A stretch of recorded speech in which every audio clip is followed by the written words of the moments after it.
Hello, and welcome to today's learning session, Jurisdictional Approaches to Zero-Deforestation Commodities, organized by WWF Forest and Climate.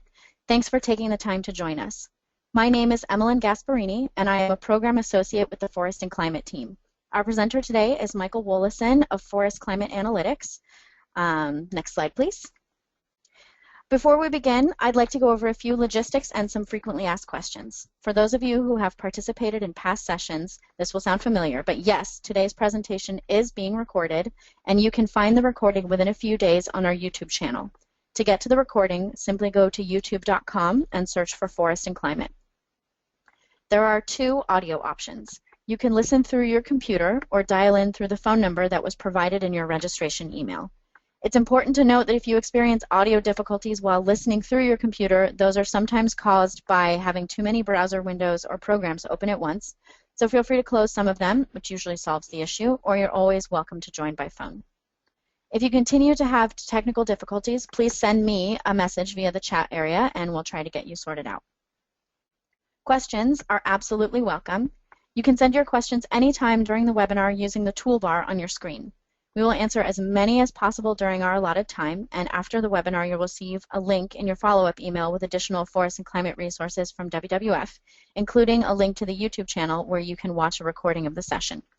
Thank you again for joining us, and with that we'll get started. Lloyd Gamble, also of WWF Forest and Climate, is going to start us off, so Lloyd, take us away.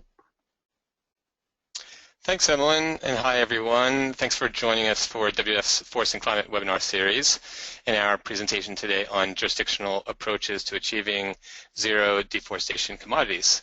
I'm Lloyd Gamble, Director of Forests and Climate for WWF US. I've worked over the last 5 years or so on REDD+ as part of WWF's Global Forest and Climate team, and particularly on multilateral public finance supporting REDD+ activities in forest countries under funds like the Forest Carbon Partnership Facility and the Green Climate Fund. Most recently, I'm involved in an initiative here at WWF exploring how we can achieve stronger complementarities between our work on deforestation and governance and our work in the private sector, where we help companies to develop and implement sustainability commitments around major food commodities, as well as timber, pulp, and paper. Along these lines, there's been increasing buzz in the last year or two about these so-called jurisdictional approaches, production protection compacts, jurisdictional certification, things along these lines, but not very accessible information on the substance of these approaches and how far progressed they are on a spectrum from concept or idea to actual implementation. So we partnered with Michael Wolosin at Forest Climate Analytics to dig into this, to essentially assess the state of play in jurisdictional approaches to DEF-free production, and to describe what differentiates the various approaches being piloted. This culminated in a paper that we released just before the UNFCCC Marrakesh meetings, and is largely the basis for today's discussion. Links to this paper can be found on our website, and will be also in the follow-up note to webinar participants.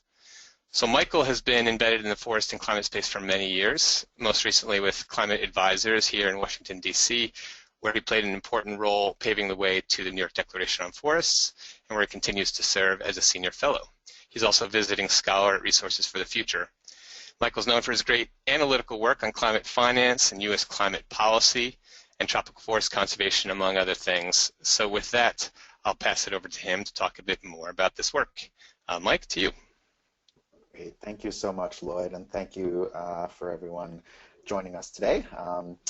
And I especially appreciate the opportunity to work with WWF to do some really interesting research on jurisdictional approaches. So I wanted to put up this splash quote first, because as Lloyd mentioned in his introduction, there really has been an explosion of interest in jurisdictional approaches in the last 2 years or so. The explosion has been driven by a few things we'll talk about in a moment, but first I'd like to talk a little bit about methodology for the research.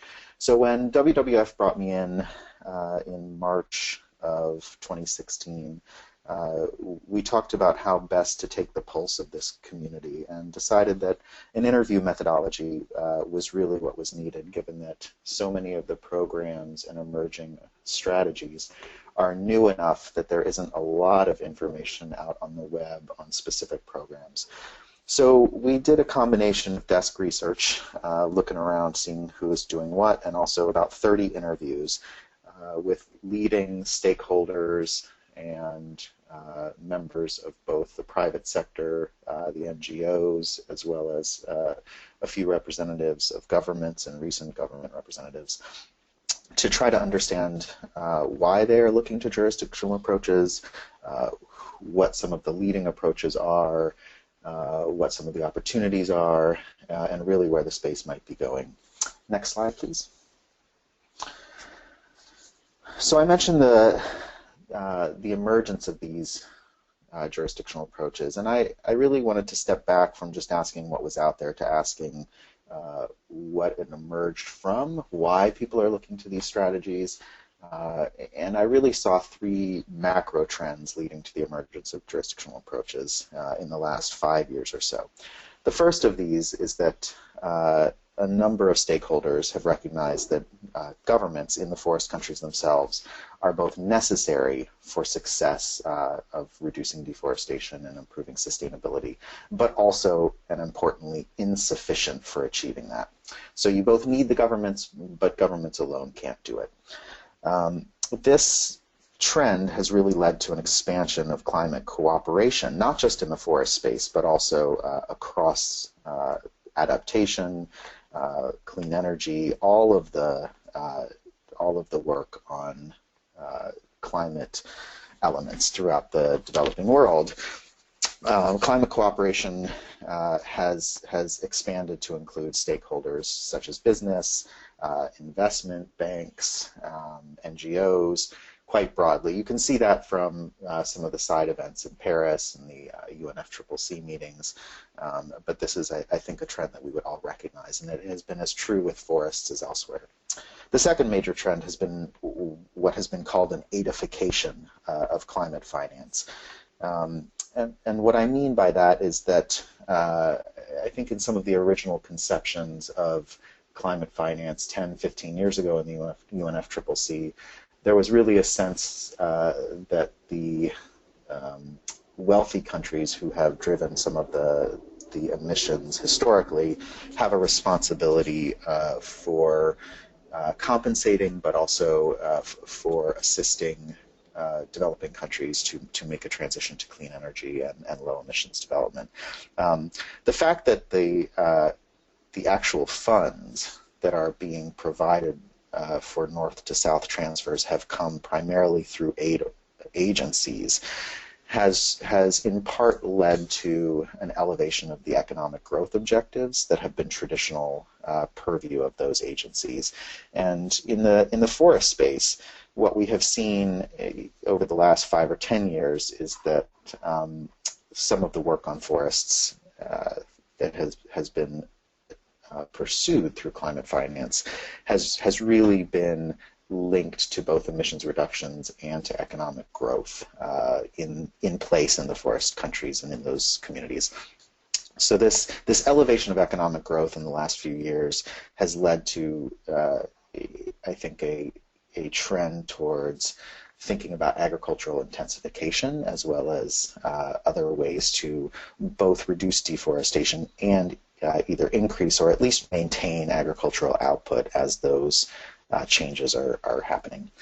The third major trend I would identify is coming from REDD+, which has really moved towards landscape and jurisdictional scale action for a number of reasons, trying to address leakage, looking at the drivers of deforestation that are happening at more than simply the farm or the local scale, recognition that enforcement action is both needed and is the purview of governments, and therefore government involvement is necessary, recognition that human rights issues, local community rights issues are also directly linked to government law and enforcement actions by governments.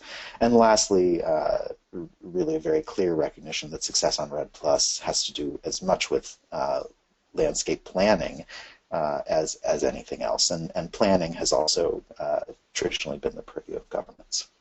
Next slide, please. So not only have we seen really three trends that have led to the emergence of jurisdictional approaches. I would also say that there are three core strategies that are emerging, and they're very closely related. But the three strategies that have grown out of these different communities are merging together into jurisdictional approaches. The first of these is really a broad landscape scale approach, which is coming from conservation tradition, natural resource management, and recently from REDD+ as well. And some elements that are the hallmarks of landscape approaches include stakeholder engagement, engagement of many different sectors, so cross-sectoral goals, not just forests, not just agriculture, but including a broad range of sectors. A goal at the landscape level of reconciling competing objectives, so recognizing that many of the problems that we seek to solve are questions of competing objectives by different stakeholders, and a number of other elements of that landscape approach tradition. One label you will see landscape approaches falling under is integrated landscape management. In the academic literature, there's been a fair bit of discussion of the concept of integrated landscape management and what that means. And I think a number of conservation practitioners identify that as the mode of operation. So landscape approaches really are sort of one bucket. Jurisdictional approaches, I would say, are a little bit separate and a second element. They share many of the same elements of landscape approaches, but are a little bit different. And first, because they tend to match the administrative boundaries of government. So, province level, state level, county level, even municipal level, the action and the boundaries, the scope of planning, the actual physical area on the ground where action is to take place matches the boundaries of a government. The jurisdictional approaches have become a major theme of REDD+, in part because of UNFCCC decisions about reference levels, with a number of decisions and trends looking to control leakage by requiring that reference levels in any measurement of performance take place at a national or subnational scale. They're a little different than landscape approaches because I think for something to be called a jurisdictional approach, it need not necessarily include a broad range of sectors. Some jurisdictional approaches may have only a single objective rather than working across multiple objectives. For example, a jurisdictional approach to zero deforestation only. You might not include additional objectives. We also see some gray areas.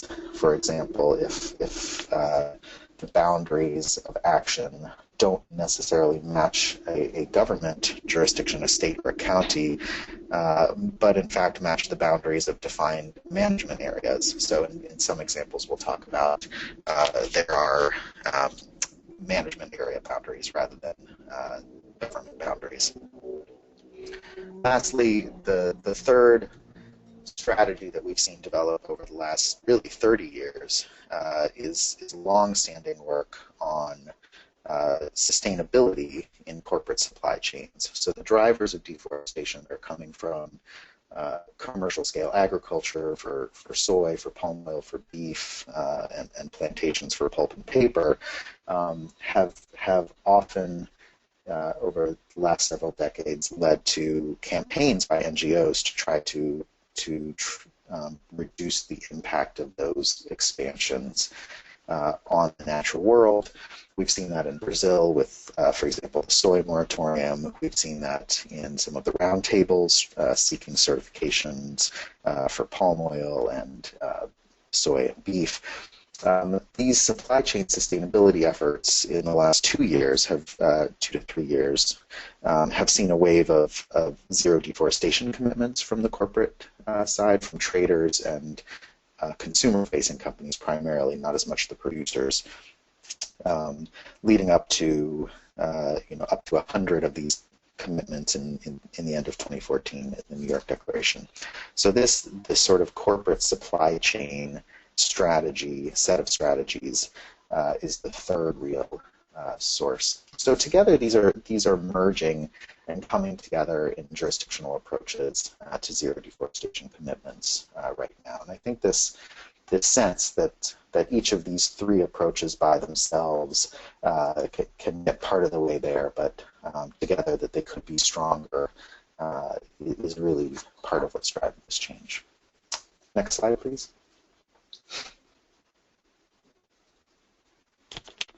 So as I mentioned, these different elements are coming from different strategies. I would identify a couple primary markers of what I would call an archetype, the sort of standard, or the prime example of a jurisdictional approach to zero deforestation would have a few elements in common. First of all, the objectives and goals would be wall-to-wall, meaning they would be covering the entire jurisdiction. You wouldn't have exclusion areas where the goals or the performance measurements are not taking place. Second, the geography of the program would be specifically relevant to policy making. So that might include such things as regionally defined objectives, that geography stretches to not just where the action takes place, but also how the goals and objectives are defined.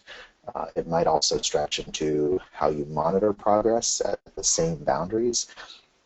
Another element that's common is multi-stakeholder participation.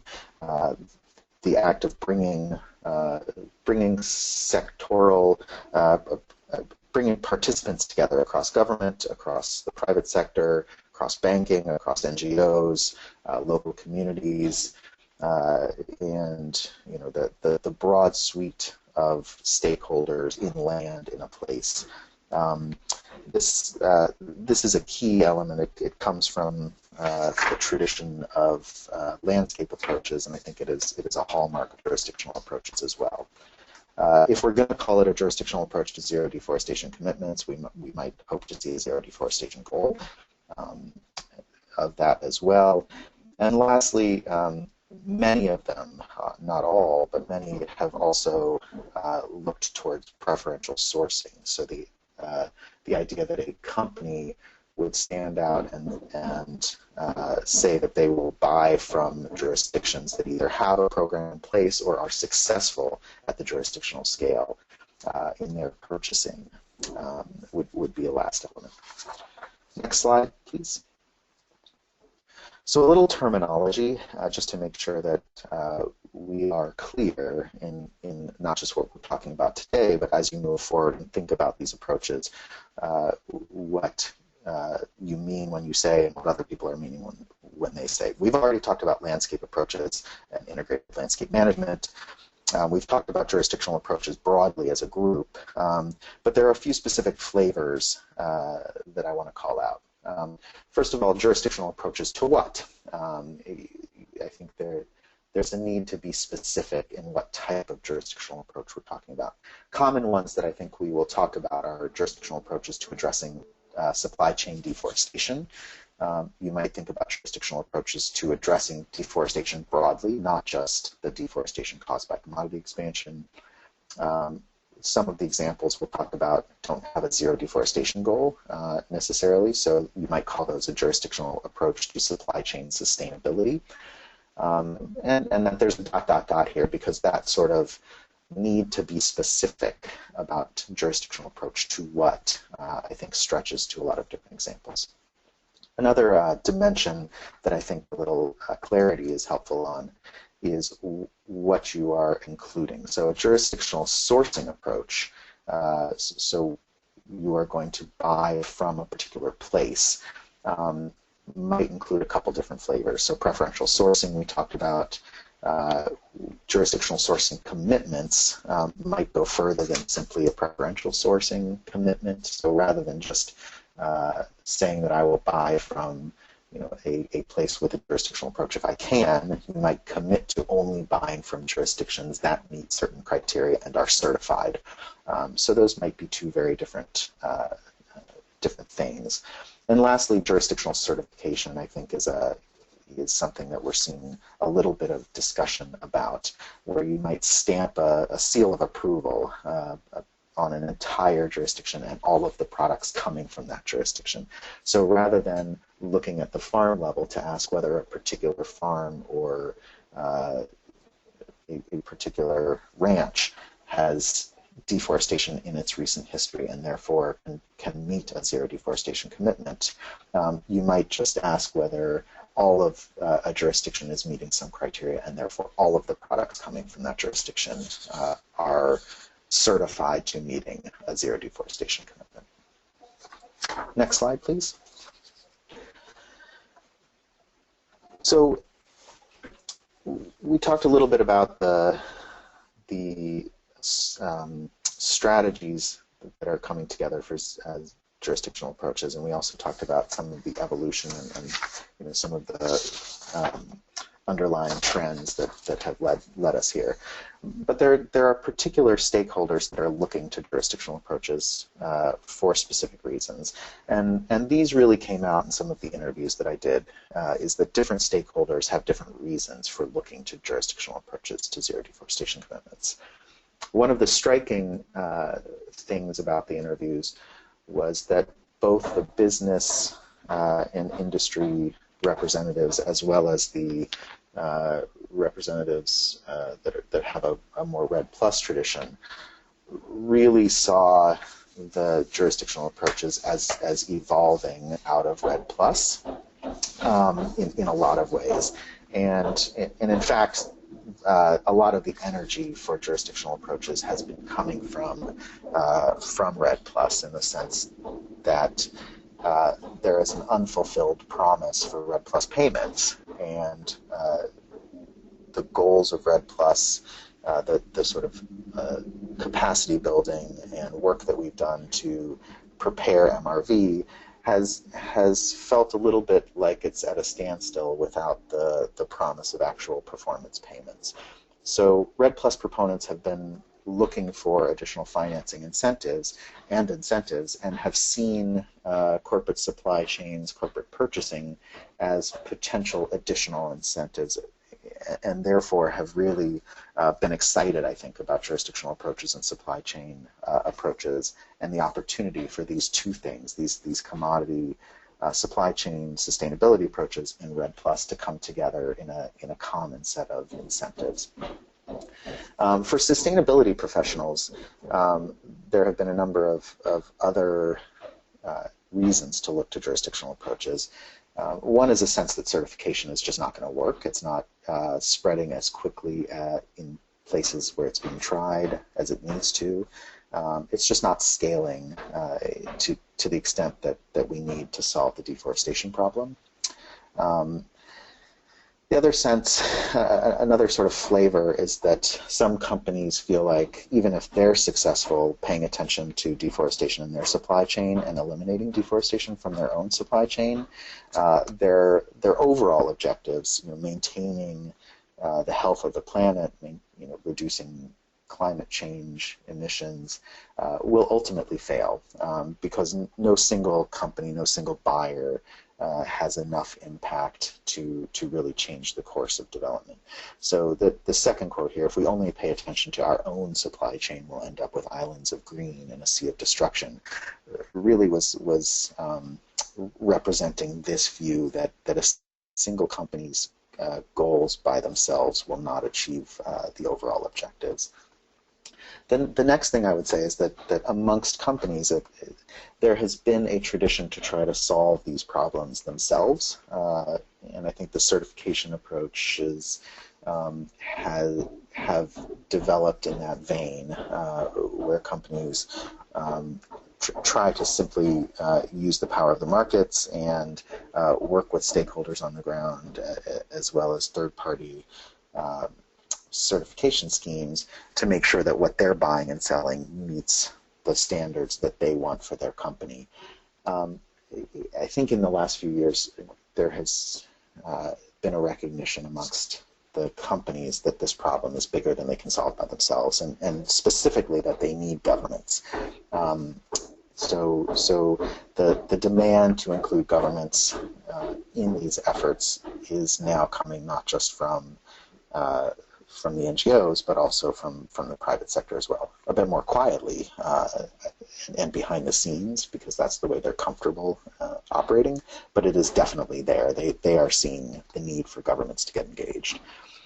And the last thing I would point out from the companies is that there's a sense that not only is certification going to fail in the macro goals because it's not going to scale appropriately, but also that it's quite expensive. And a few of the company stakeholders really had a sense that jurisdictional certifications might be a much more efficient way to help ensure the sustainability of their products. Next slide, please. So some of the reasons that stakeholders are looking to jurisdictional approaches really are related to the benefits of jurisdictional approaches. There are also some challenges, and I think the interviews brought forward a number of those challenges as well. First were a number of different types of misalignments.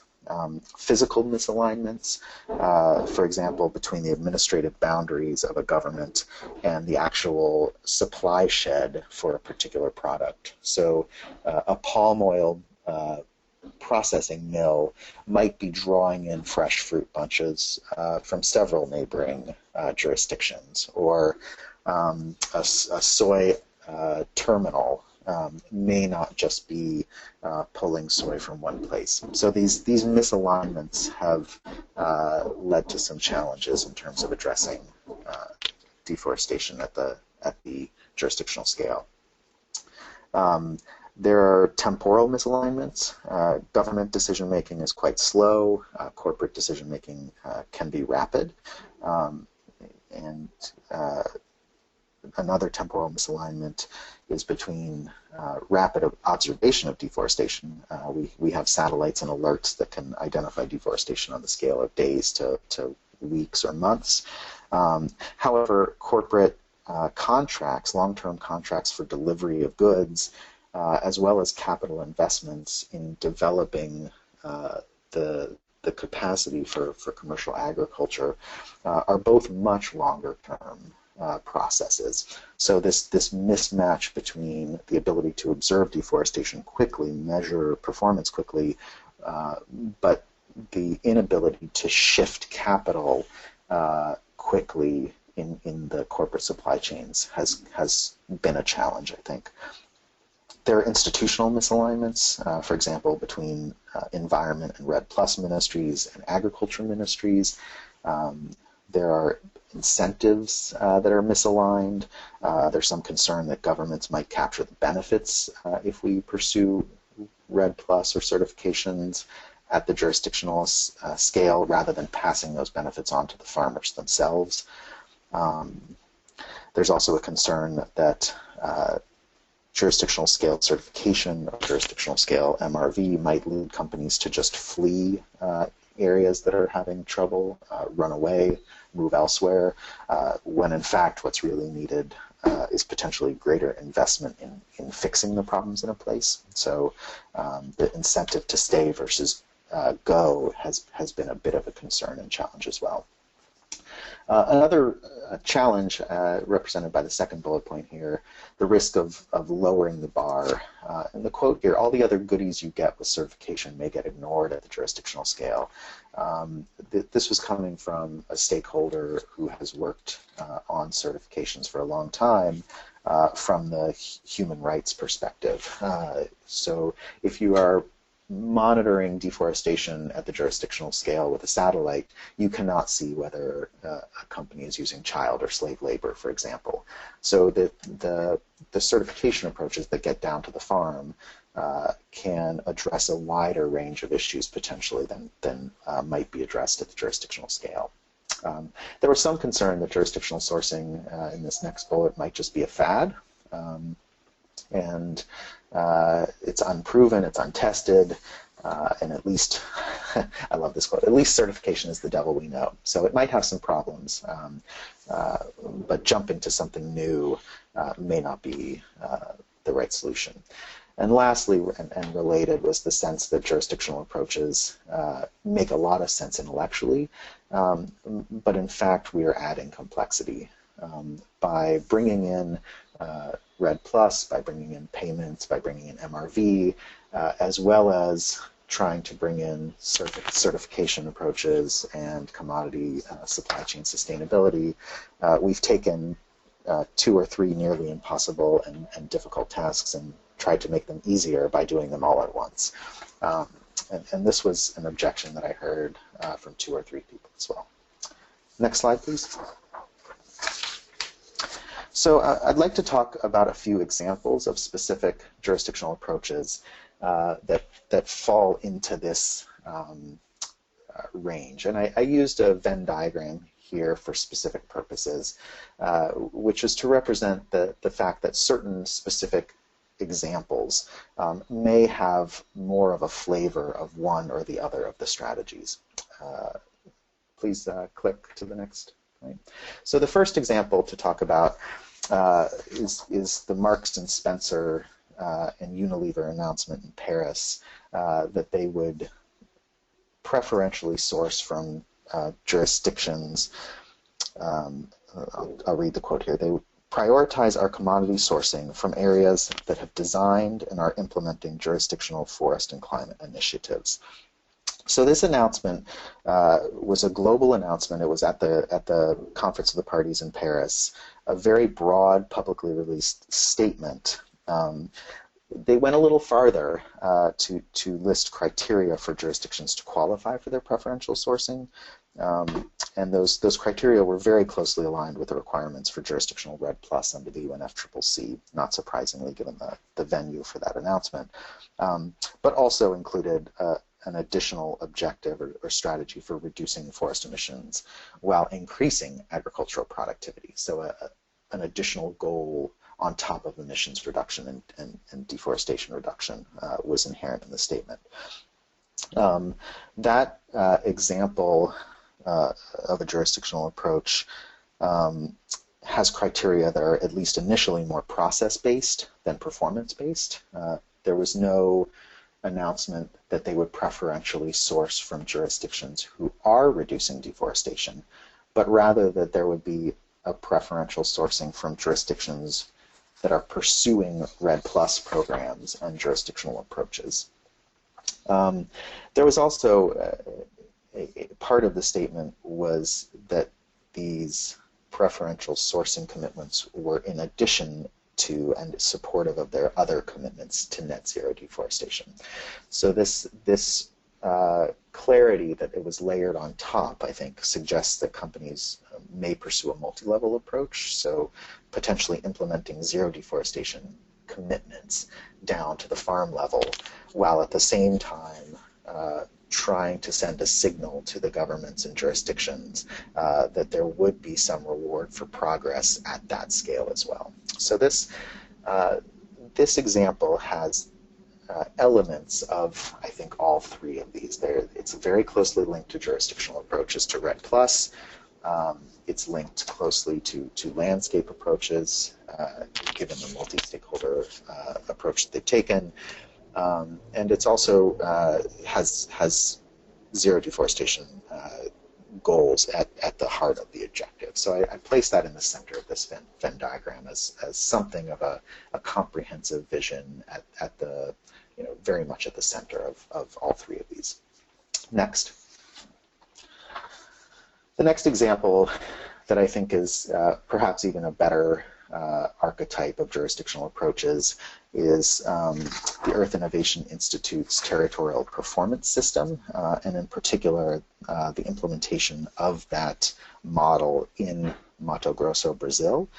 The Territorial Performance System is based on an argument that a number of the large number of proliferating strategies to reducing deforestation would be more effective if linked together through a single integrated performance-based incentive system rather than multiple different objectives. And that in particular, a shared measure, a shared metric of jurisdictional performance would be beneficial in a lot of contexts.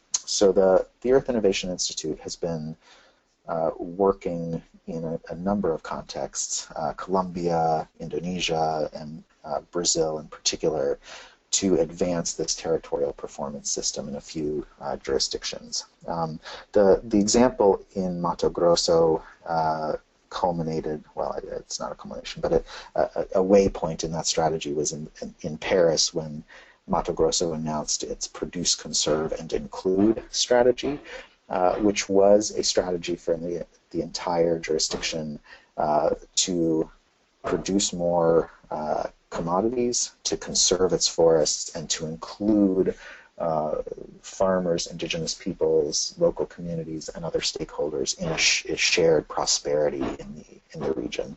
So this produce, conserve, and include strategy is really quite a good example of a jurisdictional approach.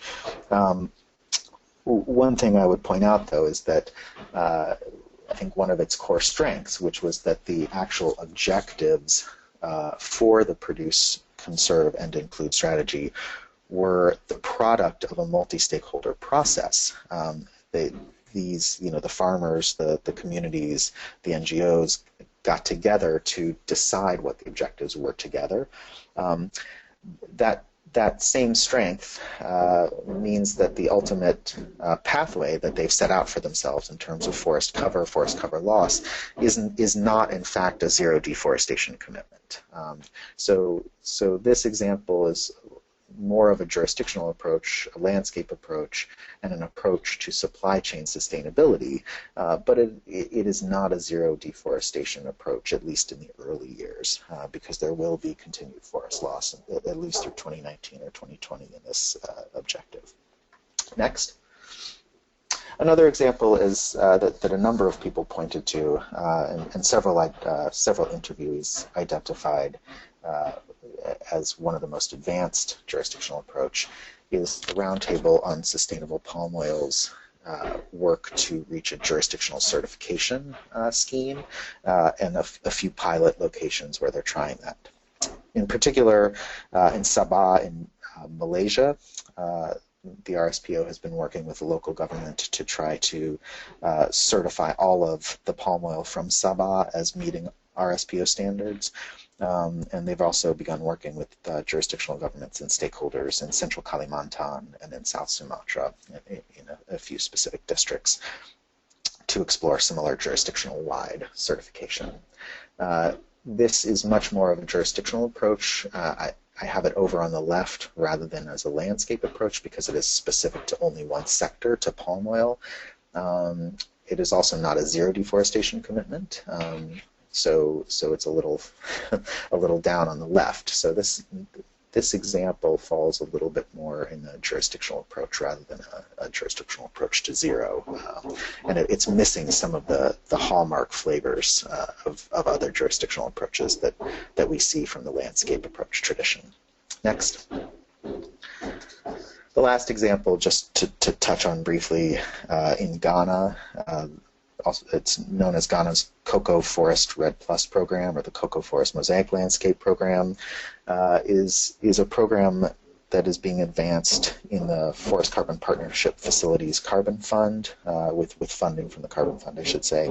And the program in Ghana here is without a doubt a landscape approach. There is no zero deforestation commitment. It is linked to supply chains, which is why it's on here at all.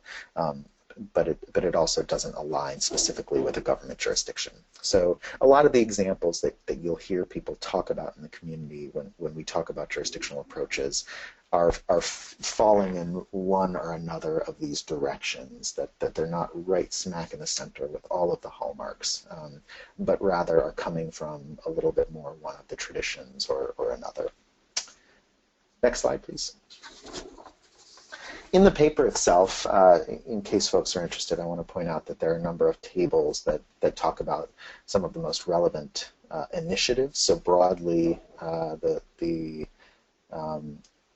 sort of archetypal initiatives that specific organizations are pursuing, such as EII's Territorial Performance System. Next. There's also a table with a number of active geographies, so example geographies of jurisdictions that are pursuing these approaches next. And lastly, there's a table of the organizations that are really at the head of the game in terms of advancing jurisdictional approaches on the ground. And I'd refer you to the paper for those tables, and the link will be in material that we circulate in a moment. Next. So a few conclusions, just to bring this to a close. I would say that the conversation about jurisdictional approaches is still in early days. We're about 2 years in, which for the evolution of something like RED Plus, we've been working on for 10, 15 years, I think. So 2 years is not a whole long time in the policy development space.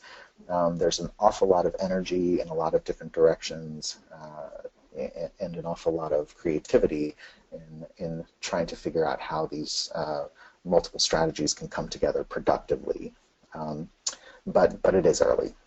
Second, there are an awful lot of very different approaches happening on the ground. And the fact that these are tailored to the specific geographies is, I think, not a weakness. It's actually a strength. So we do need different solutions in different places. And the jurisdictional approaches that I was hearing about in this research are really tailor-made to the places where they are taking place. Next, we've seen that the most important and promising element, and this was a theme that really pervaded the conversations I had, was it was very promising that these approaches presented the opportunity to drive dialogue, and not just dialogue, but also a convergence of goals and objectives across multiple stakeholders. So the opportunity to bring business, government, community all together to decide what are our goals in this place and how are we going to get there was really the most exciting element of jurisdictional approaches. And lastly, on a note of caution, one of the conclusions is that there is a strategic challenge, and I think something we need to keep our eye on is that one of the hallmarks of what makes them successful, which is bottom-up dialogue and stakeholder participation, conflicts a little bit with who gets to decide what the objectives are. So when we're looking at a zero deforestation commitment at the global scale, that's a very top-down definition of success. If a bottom-up stakeholder process defines success differently, we might have a little bit of a mismatch, and I think that is a challenge that we need to solve going forward. Last slide, for me at least. Finally, I just want to really hammer home that while there are cautions, while there are challenges, our conversations and research suggest strongly that jurisdictional approaches are likely to have an increasingly important role in delivering sustainable landscapes with reduced or zero forest loss. And in that sense, they're really quite exciting. And I will end there. Thank you so much. Great. Thank you, Michael. I have had a few participants send in questions for our Q&A portion, but if you have questions that you would like Michael or Lloyd to answer, please, by all means, take this time to send them in. I'm going to start off with a question for Michael, which is, what are the top priorities for the next year to make sure that these jurisdictional approaches move forward successfully? Thank you. I think there are four. Which indicates that I knew this question was coming. But I think innovation and experimentation are really the top priority. We need to be trying this out in as many places as we can, seeing what works and what doesn't work. Second, we need some platforms, some dynamic and transparent platforms for sharing the progress, sharing the challenges, and sharing the lessons that we've learned from the innovative and experimental attempts to do this. Third, I think we just need more examples of bringing stakeholders together in place. So this stakeholder process, this bottom-up stakeholder process in a jurisdiction, setting the objectives that seems so promising about the approach, is something that has happened a few times at different scales, but we really need more examples of those to learn from them. And lastly, I think one of the challenges that we're seeing is that certification approaches at the farm scale don't necessarily achieve scale, but nobody's quite sure how to scale up to certifying or approving products from an entire jurisdiction. So I think we need some innovation specifically in this question of scaling certification approaches to the jurisdictional scale. Those would be some of my priorities. Great, thank you. Sort of along those lines, can you speak a little bit more about how the private sector is involved in these jurisdictional approaches? Are they really just involved in the purchasing end, or are there companies, you know, like Unilever and Marks and Spencer that are getting more involved in the planning stages of these kinds of approaches? Yeah, it's a great question. I think there's a mix. We would have to be a little careful in pointing to 2 or 3 companies who are deeply engaged and concluding that the private sector as a whole is engaged. I think there's no doubt, and really, if you look at the private sector broadly, we have to conclude that they are not going to spend a huge amount of their time and money to advance these systems broadly. Having said that, there are a few leading organizations like Unilever and Marks and Spencer who happen to be the co-chairs for the Consumer Goods Forum Sustainability Council who are investing, you know, some significant amount of time in the effort. For those leading companies who see sustainability as either a core competency or as a competitive advantage and who are investing time and energy in it, they are making some progress. They are attending meetings. They're not just attending; they're funding some meetings. They are using their weight in multi-stakeholder platforms and business platforms, particularly like the Consumer Goods Forum, to try to bring other companies along. So I think there is a fair bit of engagement. The Unilever and Marks and Spencer example, that commitment, the jurisdictional, the preferential sourcing commitment from them, is moving ahead. I wouldn't say rapidly, but it is moving ahead. There's been a working group for the last year or so looking to define some standards. So trying to say how do we decide whether a jurisdiction meets a minimum criteria to be sourced from preferentially, and they've got a website. There's some up-to-date information. They've recognized 2 global standards for jurisdictional programs. Specifically, if a jurisdiction is pursuing those, then it is eligible. So they are making some progress, and those 2 companies have been engaged the whole way. That's great. You mentioned a few of the barriers in terms of, you know, resource allocation, but are there any other key barriers that you notice private sector actors coming up against as they look into these jurisdictional sourcing approaches? Or is that kind of that's going to be determined on a case-by-case basis? Well, no, I think again, in terms of language, for jurisdictional sourcing approaches or jurisdictional certification, I think there are a number of specific barriers. I think the companies don't have the reach necessarily or the ears on the ground to know where to look. At least this is what I was hearing from them. They are aware of and have been part of examples in Mato Grosso or in in specific places, Pará,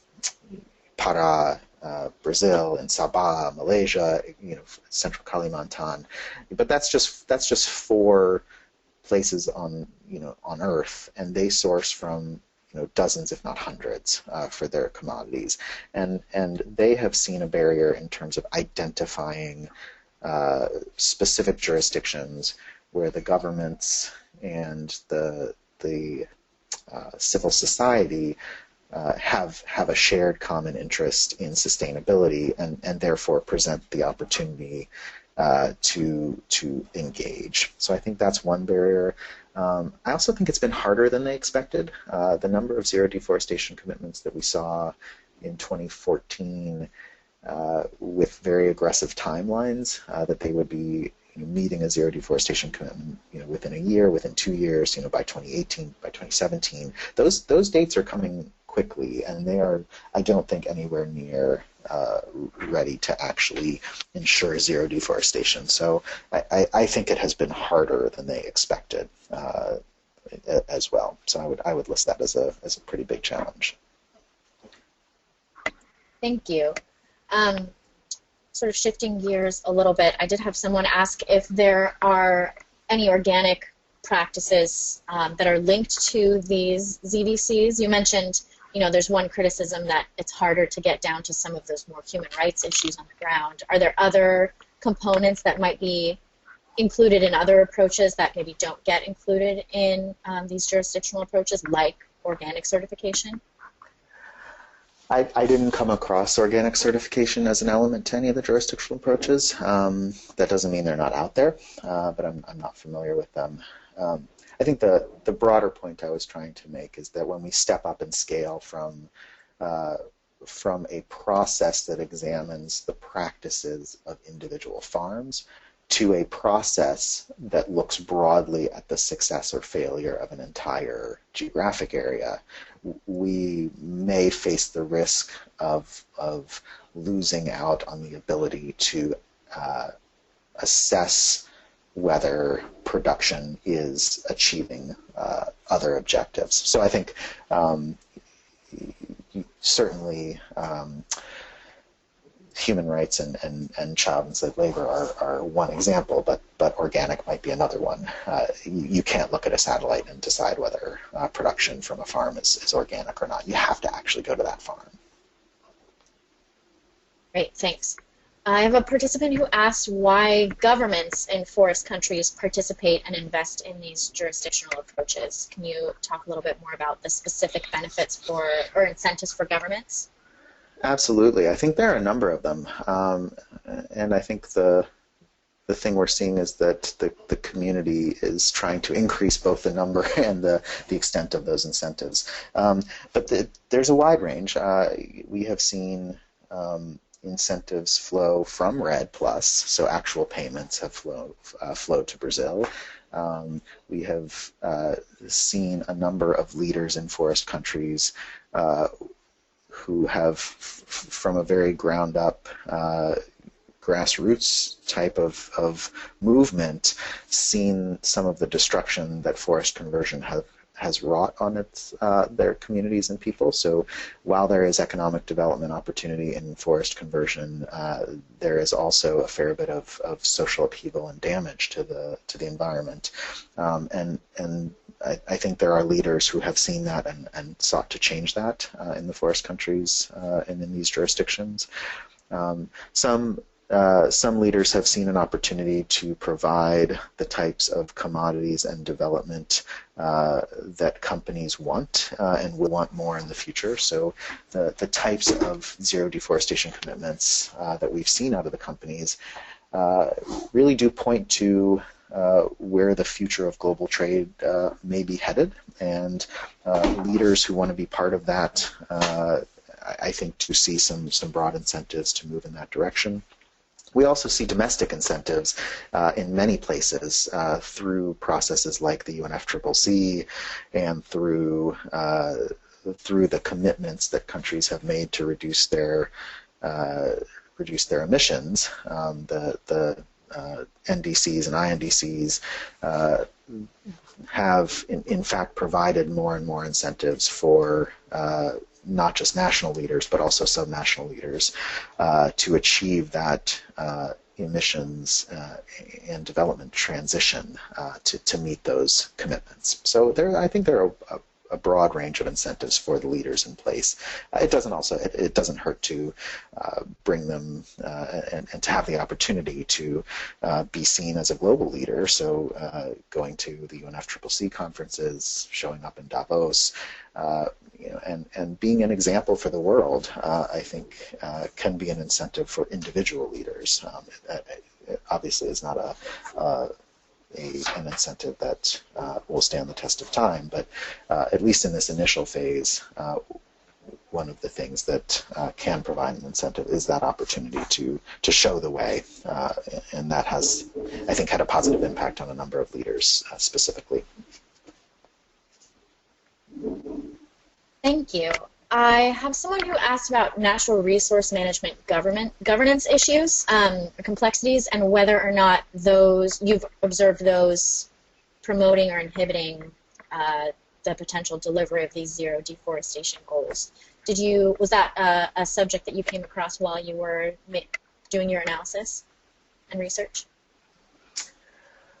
I'm not exactly sure I'm clear on the question. I think natural resource management broadly is a practice of addressing competing objectives, and I think there is both a reality and perhaps an overemphasis on the conflict that producing more means conserving less. There is both some truth and some lie in that statement. So you can manage your natural resources in a way that provides greater economic activity and greater output up to a certain point. And at the same time, you can manage your natural resources to clear them and convert forests to farms, and your output will be significantly greater, at least for a while. So there are tensions, and I think on the forest government side, that tension is first and foremost. At least it is felt. And part of the challenge has been both identifying ways to increase productivity while maintaining forest cover, but also really trying to I think, change the overall perception of natural resource management that a more corporate commodity-based development pathway has created, that there is a zero-sum game. Lloyd, do you have Lloyd might have something to add to that. Yeah, Lloyd, feel free to weigh in if you would like. I think, Emily, nothing to add really at this moment, since we're kind of approaching the end of the hour. That's true.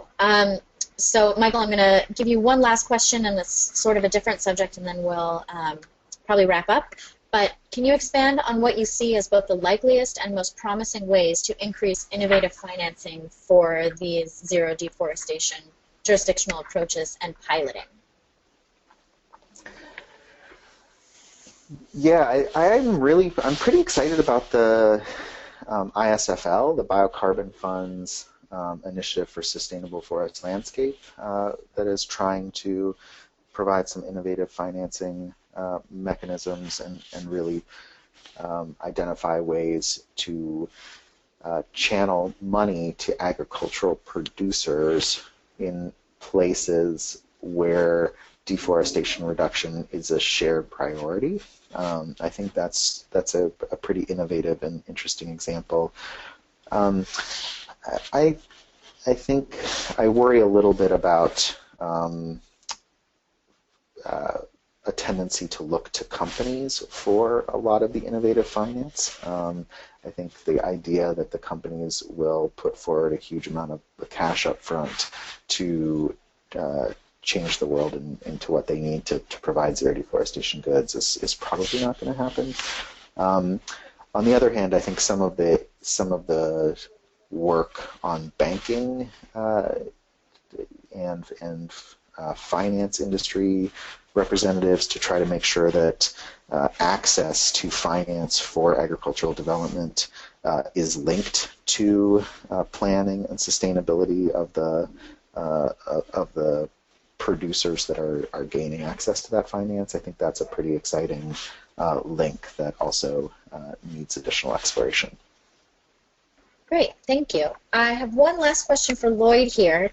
Can you give some examples, maybe just briefly, of what WWF is currently doing on the ground in forest geographies to test or advance some of these approaches?